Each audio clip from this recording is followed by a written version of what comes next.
There's a moment when a woman changes, not loudly, not dramatically, not in a way anyone immediately notices, but internally.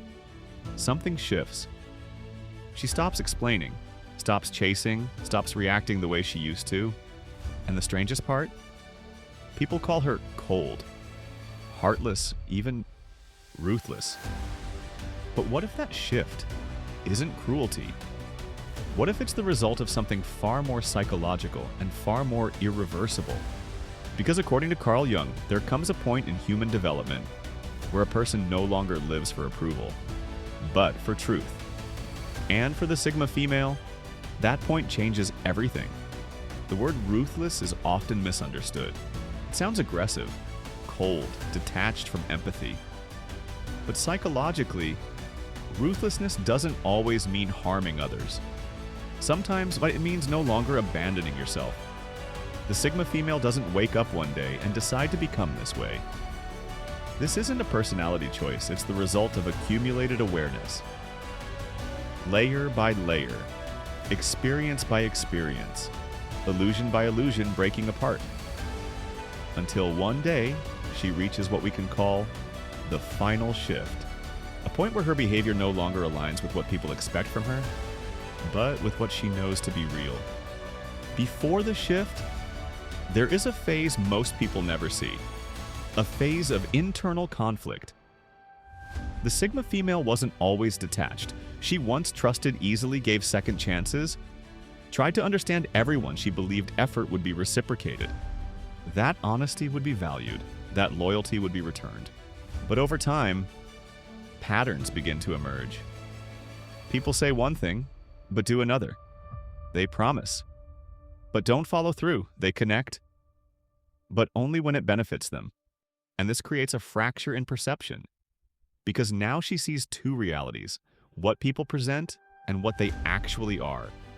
This is where Jung's idea of illusion collapse begins. And it's deeply uncomfortable because once you see patterns, you can't unsee them. At this stage, she doesn't become ruthless yet. She becomes careful. She starts conserving her energy. She stops over-explaining.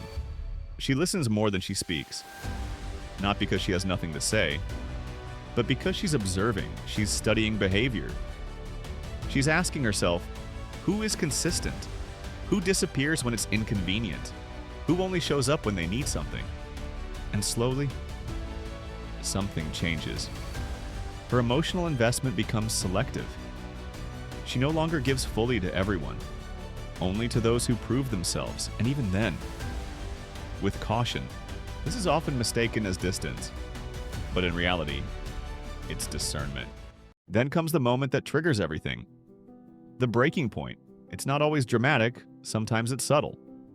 A repeated betrayal, a final disappointment, a realization that something will never change. And in that moment, something inside her locks into place. Not emotionally, but psychologically. She stops expecting, stops hoping, stops negotiating with reality. This is where Jung's concept becomes crucial. When awareness reaches a certain depth, you stop trying to change what you clearly see. And this is the birth of what others call ruthlessness. Because now, her actions are no longer influenced by emotional attachment, wishful thinking, or the desire to be understood. They are guided by clarity. After the shift, her entire way of interacting changes. She becomes strategic, not manipulative, not deceptive, but intentional. She no longer reacts instantly. She calculates, she considers outcomes, she understands when to speak, when to stay silent, when to engage, when to walk away. And most importantly, she stops giving energy to situations that don't align with her values. This is where people start calling her different, because she no longer tolerates inconsistency, entertains emotional games, or explains herself repeatedly. Her behavior becomes simple, clear, and for some people, uncomfortable. One of the most misunderstood aspects of this shift is how she ends things. She doesn't always argue, she doesn't always confront. Sometimes she just disappears. But this isn't impulsive, it's calculated. Because by this point, she has already analyzed the pattern, tested the consistency, and observed the outcome. So when she leaves, it's not a reaction, it's a conclusion. And Jung would argue, this is what happens when someone stops projecting hope onto people who haven't earned it. To others, it feels sudden.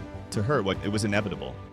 From the outside, this version of her can feel intimidating. She doesn't chase. She doesn't over-explain. She doesn't seek approval, and that creates discomfort. Because most people are used to emotional negotiation, they expect reactions, explanations, chances. But she operates differently. She sees behavior as data, and once the pattern is clear, she adjusts accordingly. No drama, no closure, just alignment. And that's why she's labeled ruthless.